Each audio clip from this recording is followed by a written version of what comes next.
Welcome to the Flag Bearer channel. This is Little Known Black History Facts. Please like, share, comment, and subscribe to the channel. Laurence C. Jones, the man who talked his way out of a lynching. In the heart of the Jim Crow South, a black educator stood face to face with a lynch mob, armed not with weapons, but with words.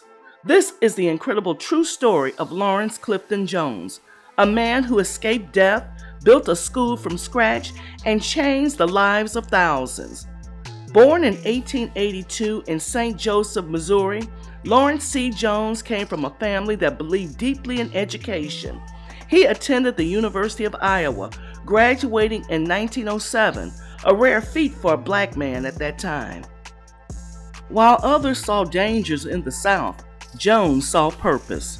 Laurence Clifton Jones was a pioneering African-American educator and the founder of Piney Woods Country Life School in Rankin County, Mississippi. Jones was an enterprising young scholar who had opportunities to start a career in business, higher education, or even musical performances.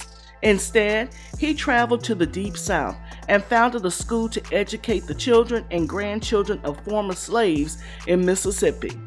He declined an offer to teach at Tuskegee Institute, choosing instead to serve rural black communities in Mississippi. Jones survived an attempted lynching in 1917 while preaching at a church, after a group of whites overheard him call for the empowerment of black people. Jones's story of escaping lynching and founding the Piney Woods School is one of extraordinary courage and commitment to education and racial uplift.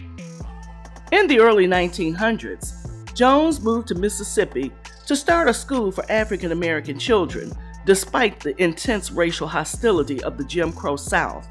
In 1909, Jones established the Piney Woods School with just $2 and 3 students, using a sheep shed donated by a formerly enslaved man named Ed Taylor.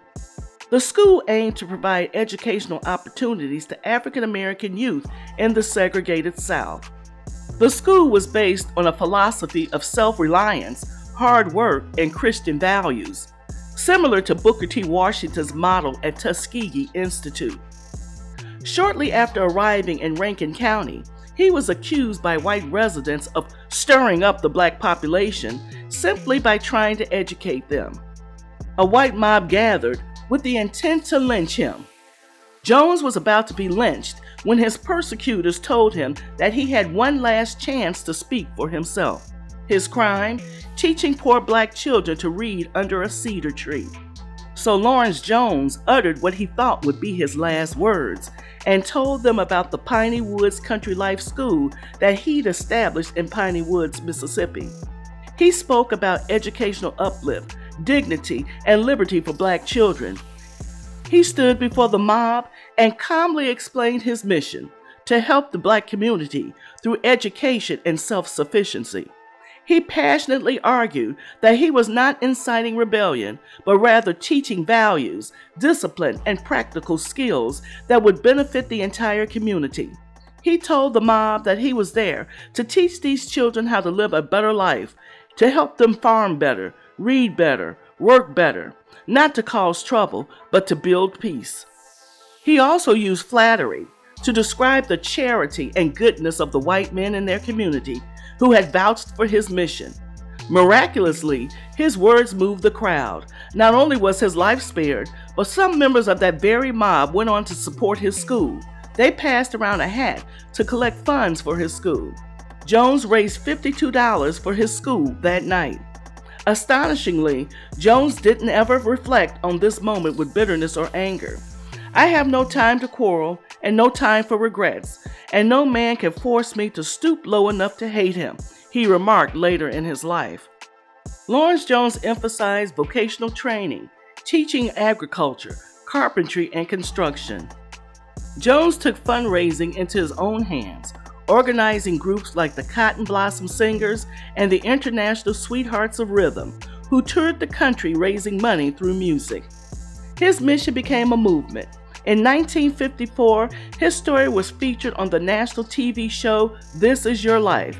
Viewers were so inspired, they donated over $700,000. By the time of his death in 1975, Piney Woods had an endowment of over $7 million. Despite early threats of violence, Jones turned hostility into hope and built one of the most enduring educational institutions for African American students in the United States. The Piney Woods School still exists today, serving students from across the country and from around the world. Today, the Piney Woods School continues to operate as a co-educational boarding school for grades 9 through 12, maintaining Jones's legacy of providing quality education to underserved communities. Laurence Clifton Jones's life is a testament to the power of nonviolence, persuasion, and the unshakable belief in the transformative power of education.